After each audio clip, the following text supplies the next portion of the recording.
1960 के दशक में एक फ़िल्म आई थी नया दौर।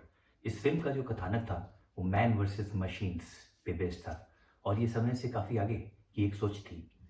तो बी आर चोपड़ा साहब ने उस फ़िल्म में दिखाने की कोशिश की है कि जो तांगे वाले जो हैं, दिलीप कुमार साहब ने उस कैरेक्टर को प्ले किया है, तो उन लोगों का जो ऑक्यूपेशन है, जो उनकी नौकरी है, वो छिन जाती है क्योंकि एक बड़े बाबू चाहते हैं कि उस गाँव में मशीन से गाड़ियाँ चलाई जाए।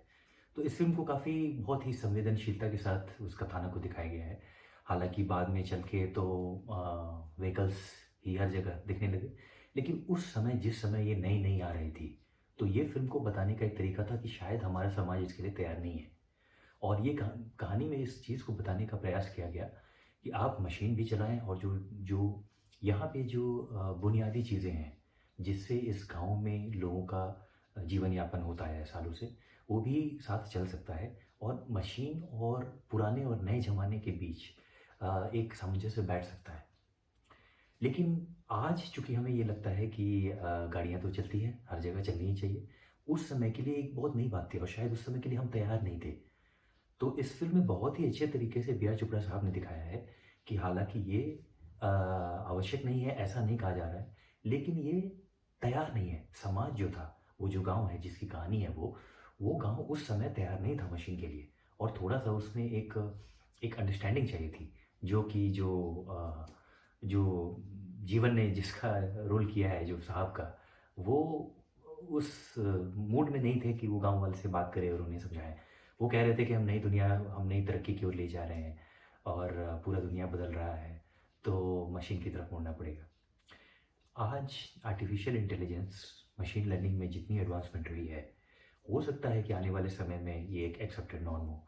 लेकिन आज के समय में हम तैयार नहीं हैं और जो एक आम ज़िंदगी है, वो शायद इक्विप्ड नहीं है और तैयार नहीं है इतने बड़े डिसरप्शन को हैंडल करने के लिए। ऐसे तरीके के ऑनलाइन फ्रॉड्स आ गए हैं कि आपको किसी रिश्तेदार, आपको किसी आपके दोस्त का फ़ोन आ सकता है उन्हीं की आवाज़ में और आपको समझ में ही नहीं आएगा कि ये किसी तरीके का फ्रॉड हो सकता है। क्योंकि ये बिल्कुल उन्हीं की आवाज़ में वो फ़ोन आएगा आपको और आपको कुछ डराया जा सकता है, आपसे कुछ पैसे माँगे जा सकते हैं और आपको समझ में नहीं आएगा कि ये कोई फ्रॉड की केस है क्योंकि ये जो एआई जनरेटेड वॉइस होती है, ये बिल्कुल हूबहू आपके जो भी रिश्तेदार, आपके मित्र जो भी हैं, परिवार वाले, उनकी आवाज़ से मेल खाती है। तो ये अब इससे कैसे निपटा जाए? जो हमारे ख़ासकर जो एल्डरली वर्ग के लोग जो वल्नरेबल हैं अ, इस फ्रॉड को लेकर, वो तो अभी तक स्मार्टफ़ोन से भी यूज़ टू नहीं हो पाए हैं। तो वो कैसे इस एआई फ्रॉड से निपटेंगे?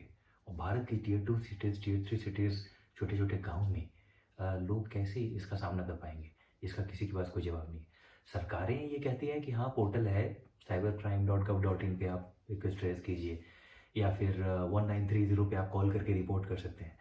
लेकिन ये बहुत लंबा प्रोसेस है और अभी तत्काल हमारे पास इसका कोई समाधान नहीं है। डीप फेक के जो वीडियोज़ आते हैं, कहीं से कोई भी कहीं पे भी कट पेस्ट इतनी सफाई से कर सकता है कि वो पता भी नहीं चलेगा कि जेन्युइन है या फेक है और जब तक इसका संज्ञान लिया जाएगा, जब तक इस पे ये अवेयरनेस आएगी कि ये वीडियो जेन्युइन नहीं है, तब तक तो डैमेज हो चुका होगा। तो ये जो कई बॉलीवुड फ़िल्मों में कहा जाता रहा है कि कानून सबूत माँगता है, आज वो टेक्निकली वो इनसफिशिएंट लॉजिक है। कानून सबूत माँगता है और हमारी जो पूरी कानूनी व्यवस्था है, प्राइमा फेसाइ सर्कमस्टेंशियल एविडेंस पे बेस्ड है। लेकिन आज जो डीप फेक और तमाम तरीके के जो भी एआई जनरेटेड फ्रॉड्स हैं, ये सर्कमस्टेंशियल एविडेंस की नींव पे ही ये चोट कर रहे हैं। तो हमारी जो पूरी कानूनी व्यवस्था जिस पे बेस्ड है, प्राइमा फेसाइ जो एविडेंस है आपके पास, कानून सबूत माँगता है, वो एविडेंस का ही कोई उसकी प्रामाणिकता नहीं है, वो वैलिडेटेड नहीं है।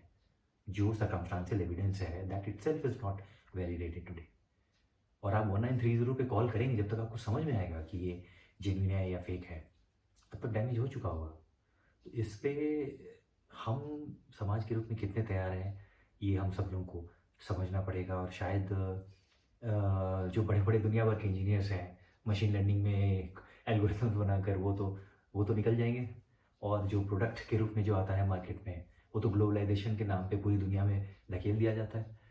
तो इस पे गंभीर तरीके से इस पे चर्चा होनी चाहिए।